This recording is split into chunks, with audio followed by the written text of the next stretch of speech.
Hello, making a garden video at the other house. I haven't uploaded a video in my other channel lately, so I have been struggling with a very severe bronchitis for many months. So now finally we got back here, and I've been keep on reading in my Metzinger book, The Ego Tunnel. Thomas Metzinger is the author, a German professor at the University of Mainz. He is a philosopher, and he is going into the field of neuroscience as a philosopher, as someone who comes from the field of philosophy, so which is very interesting. And his work is very interesting and super. And I had a brief email exchange with him a year ago. I talked to him about ethics, and I had a couple of questions. And he kind of like saw that as my personal problem or something. I think that's what he saw it as. He didn't seem to be seeing it as a wider perspective on humanity. The human animal itself is what I actually have a problem with. So it's not really my personal problem or my personal pathology. It's rather the pathology of the human ape, and he saw it more as my own problem. Like, kind of like if you criticize someone else, you have a problem. Like, kind of like what the Scientologists do. And I don't, I'm not saying this as a criticism against Metzinger. I just see it differently. That's, everyone has the right to see things from their own perspective and the way they want to see, and everyone has the right to have their own views and opinions, and that's how we get into dialogues, and that's how we exchange information, and that makes it interesting, and sometimes we contribute something to the whole understanding of things, the collective understanding of things, the collective scientific know-how of the time is being enriched by different people's opinions and views. So, Baba Dog, yay! And that is awesome, right, Baba Dog? Yes, you have a lot to say to this. He used to be a philosopher in his former life. And so I'm reading right now, and I took notes on this. Reading right now in his book, and every time we come here, I have it in my red computer, which I leave here, and in my saved Kindle books and saved Kindle synchronization that is at this particular point in time. I don't have internet here, so I read my books here, and it's wonderful with Kindle. It bookmarks everything. You continue where you left off. It automatically leaves it there where you left off. It's really great. So anyway, I got to this passage here in the book, which I find, which confirms what I have already kind of assumed, or kind of sensed about Thomas Metzinger's view on the world.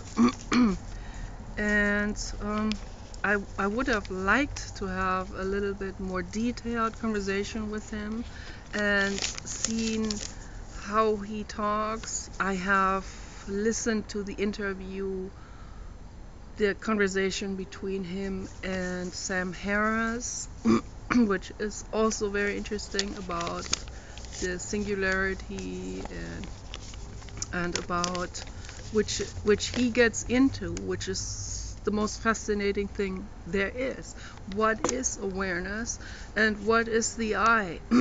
Is the I reduced to my body, or becomes the I extended if I add limbs to my arms, if I add extension limbs, or if I put myself into an exoskeleton, who am I actually? What is my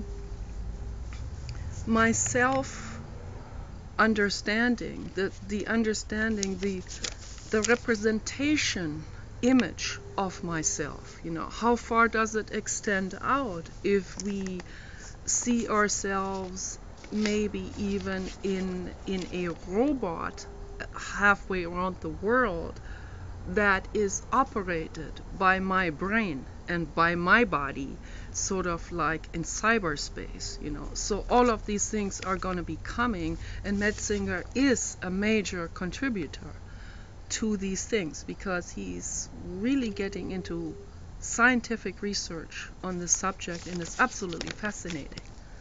However, you know, I have my own view on things. I am very specific in my own view. I'm very specific in terms of animal rights, in terms of complete dissolution of speciesism or any kind of negative isms. So I am, and because of this, I'm a philosopher of extreme eagle-eyed observation and critical, very critical viewing on the world and on behavior and on thought patterns and on, particularly when it comes to morality. So the word morality in itself is a very individually rendered perspective and belongs to I would say infinitely many different views on it. So morality, we have to be very careful when we use the word morality. What do we mean by morality? You know? How do people view morality? Do they view it as ethics? And how does, maybe I misinterpret what he thinks, but maybe you can help me out with this. And if Thomas Metzinger sees this video, it would be awesome if he could say something about this and clarify what he means by these statements, get more into the depths. Is this more like an observation on humanity, or are there also his own ideas and views flowing into it, and thinking that is the way it should be done? So anyway, here is the quote. You become a moral agent by taking the coherence and stability of your group into account. Okay, that was the first statement that jumped in my eyes, and that kind of sparked up what I had already assumed, what I had already been a little bit on edge with. And he's also been in an interview. He had a conversation with a Professor Hobson. I'm making video. I wanna get this done first, and then we can go with a Professor Hobson, who I don't know where this Professor Hobson is from, but apparently from the English-speaking world, maybe from the United States. He appears to be from the United States. This is a very US-based mental state, okay, and I didn't like at all what Professor Hobson had to say, and I was kind of wondering whether Thomas Metzinger was also a bit critical of Hobson, or whether he just ignored the speciesism in Hobson and the unethicalness. So, so that's another question I have right there. But anyway, so I'm going to continue the quote. In this way, the evolution of morals may have had a lot to do with an organism's ability to distance itself mentally from a representation of its individual interests, and consciously and explicitly to represent principles of group selection, even if this involved self-damaging behavior.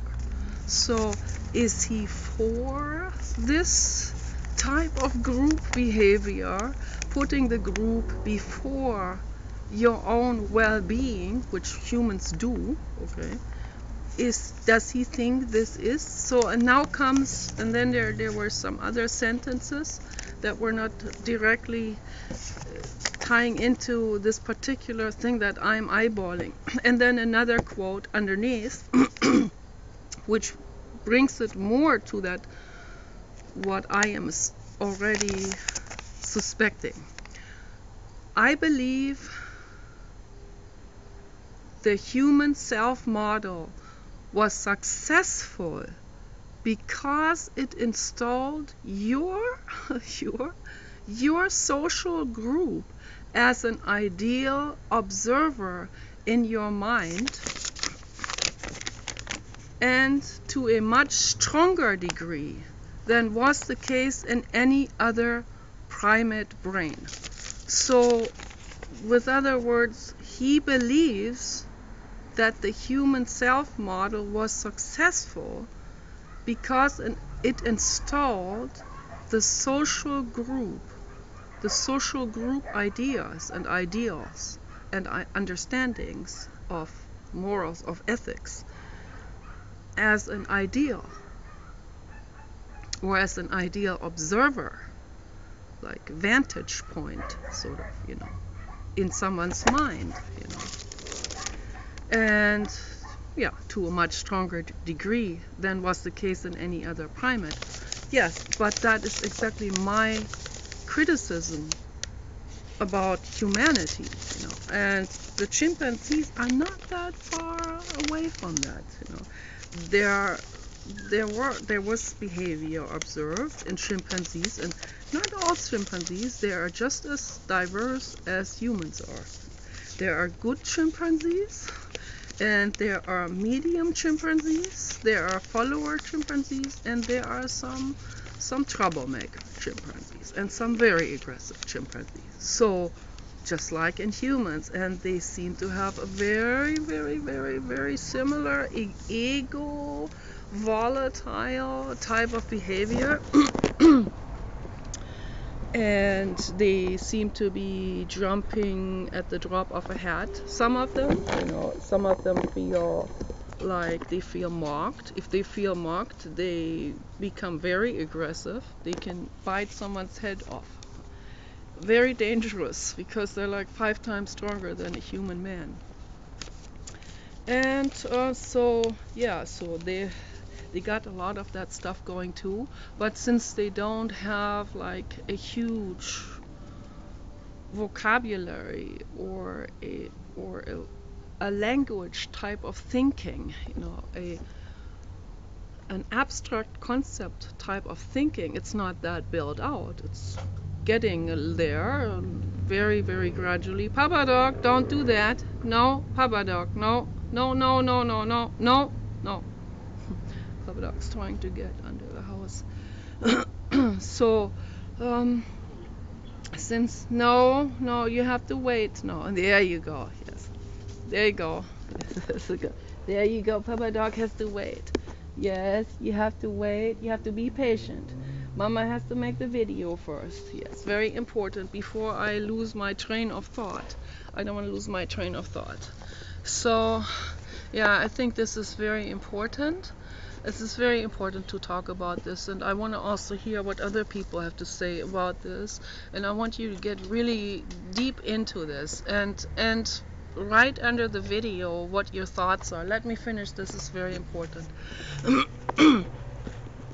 Let me know what your thoughts are, and don't be afraid that whatever you write could be,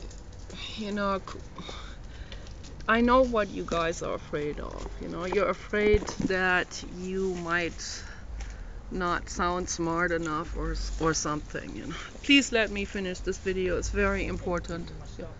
Yes, yeah, let me finish. This is very important. I'm right in the middle of it. No. Okay, so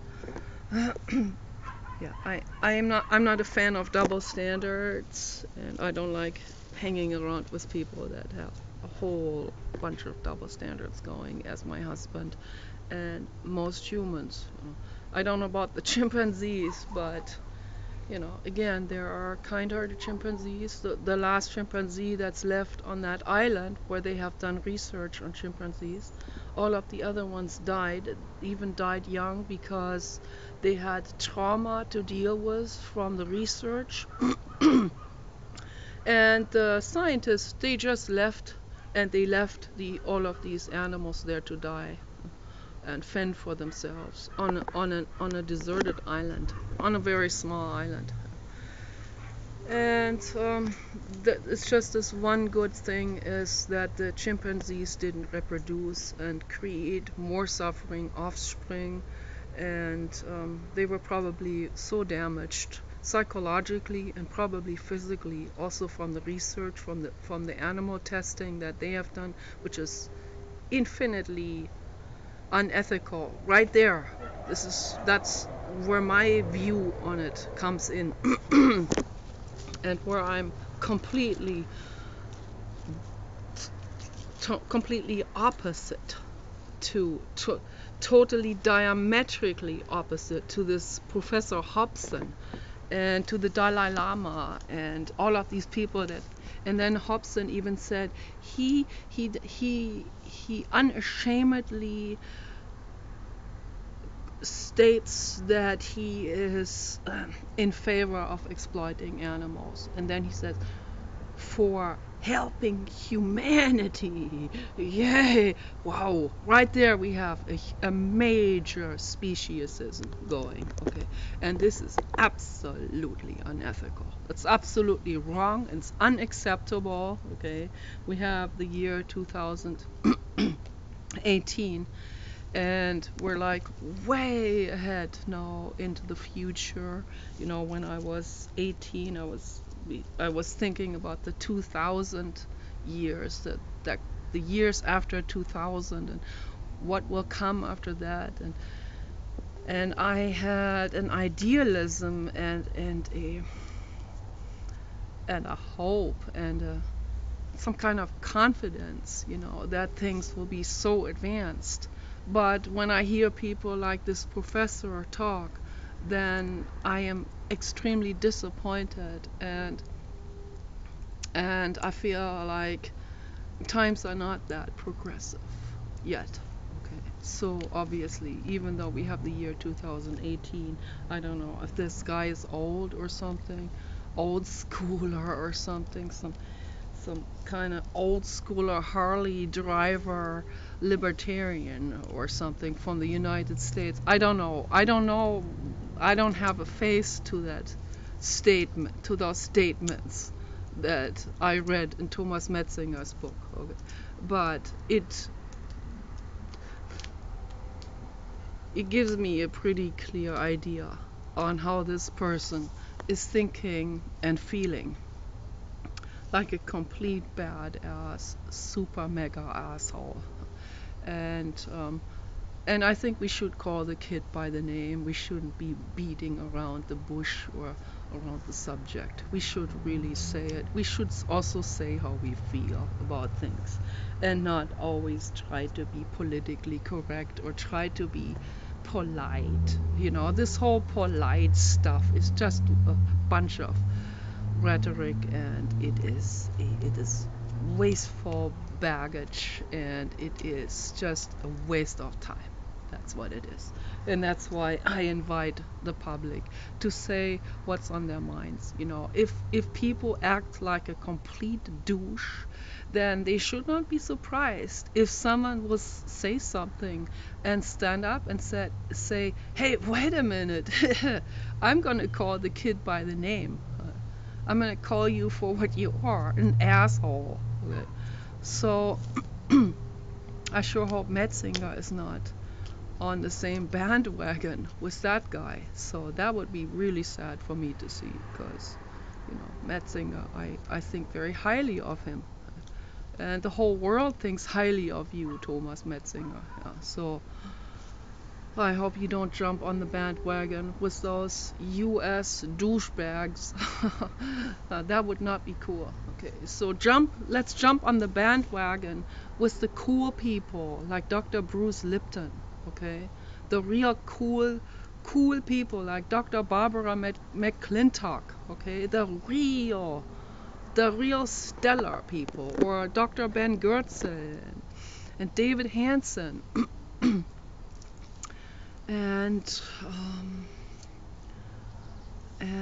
Ben Goertzel's wife, an amazing computer programmer and program writer, unbelievable brain, and there are so many great people out there, really great people, you know. And I want the asshole to humble down and listen to the great people and take it in, instead of being in resistance and putting their self-images before compassion, which most people seem to be doing, you know. And that's not okay with me at all. Not at all. So I want to hear what other people have to say about this, and we can have different views. You know, I invite that. I invite an open-minded, open conversation about those things. You know, I want people to share what they're thinking, and we can get into a conversation. Don't say right off the bat, I'm not going to talk to you, which I have had people say to me many times.